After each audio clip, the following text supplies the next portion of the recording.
Olha, a gente fala agora, a gente conversa com o deputado federal Nicolas Ferreira, do PL de Minas Gerais, a quem eu agradeço pela presença aqui no CNN Arena. Muito obrigado, deputado, pela presença. Boa noite.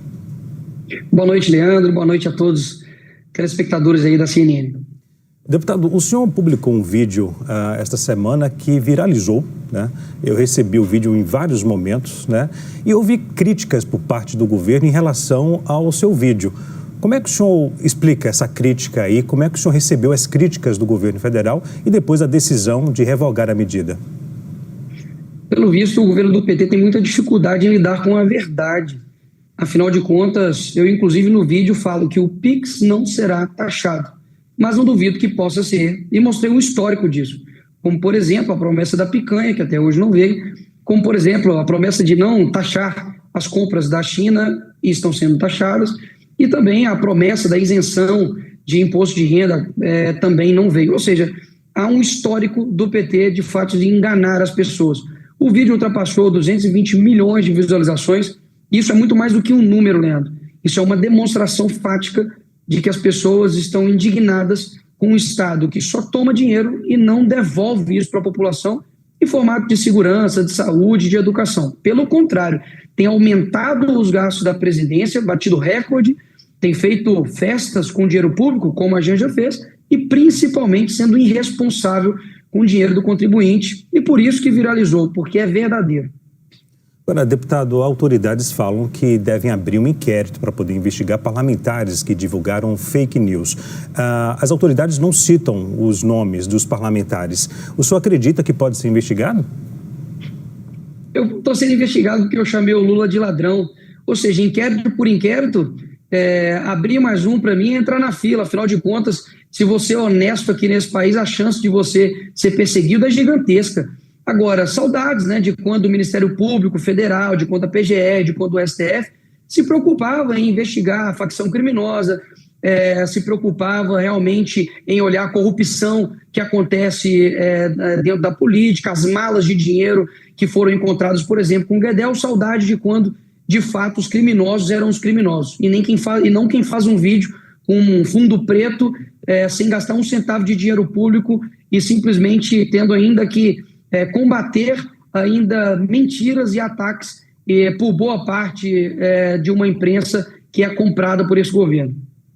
Deputado, o senhor apresentou, se não me falha a memória, o senhor e mais outros 2 parlamentares apresentaram um projeto de lei, é isso? E também uma ação do Supremo Tribunal Federal sobre o caso da Receita?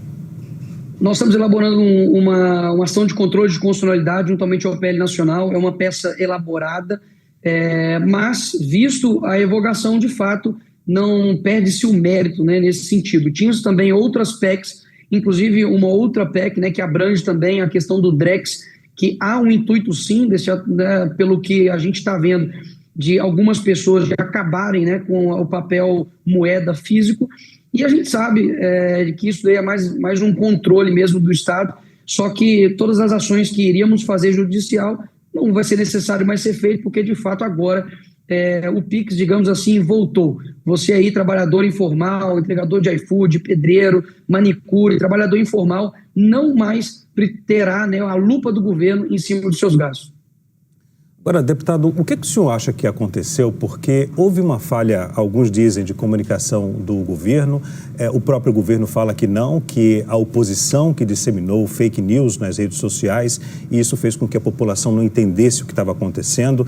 A população ficou em dúvida porque se a informação era de que a Receita Federal iria monitorar a movimentação financeira até R$5 mil, a população ficou com receio de que caísse na malha fina e no futuro poderia aplicar uma multa da Receita Federal, né? E isso não foi esclarecido. Qual o ponto que o senhor destaca que o governo poderia destacar antes dessa medida? E era fake news, por que revogou? Essa é a pergunta que ninguém consegue responder.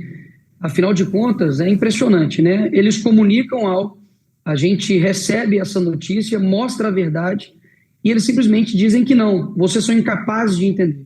Só o governo do PT consegue entender as medidas deles. E se você discorda, ou se você faz um vídeo elucidativo, você é considerado um fascista, um nazifascista, como, por exemplo, não somente o Haddad, mas agora o novo, né, secretário de comunicação do governo, inclusive dou boas-vindas a ele, diz que a oposição ela é fascista.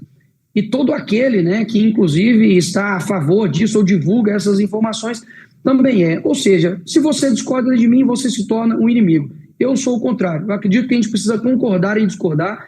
Deixei muito claro no meu vídeo que não importa se você é de direita, esquerda, centro, isso é uma luta que o Brasil uniu em prol de não ter o governo simplesmente tendo a possibilidade de ter uma lupa no seu dinheiro e, no fim das contas, poder aplicar ali um imposto que não estava sendo aplicado anteriormente. E essas pessoas, lembrando, são pessoas comuns, trabalhadoras, e que se elas não fazem isso, basicamente elas não conseguem sobreviver. Afinal de contas, o Estado brasileiro custa e muito caro.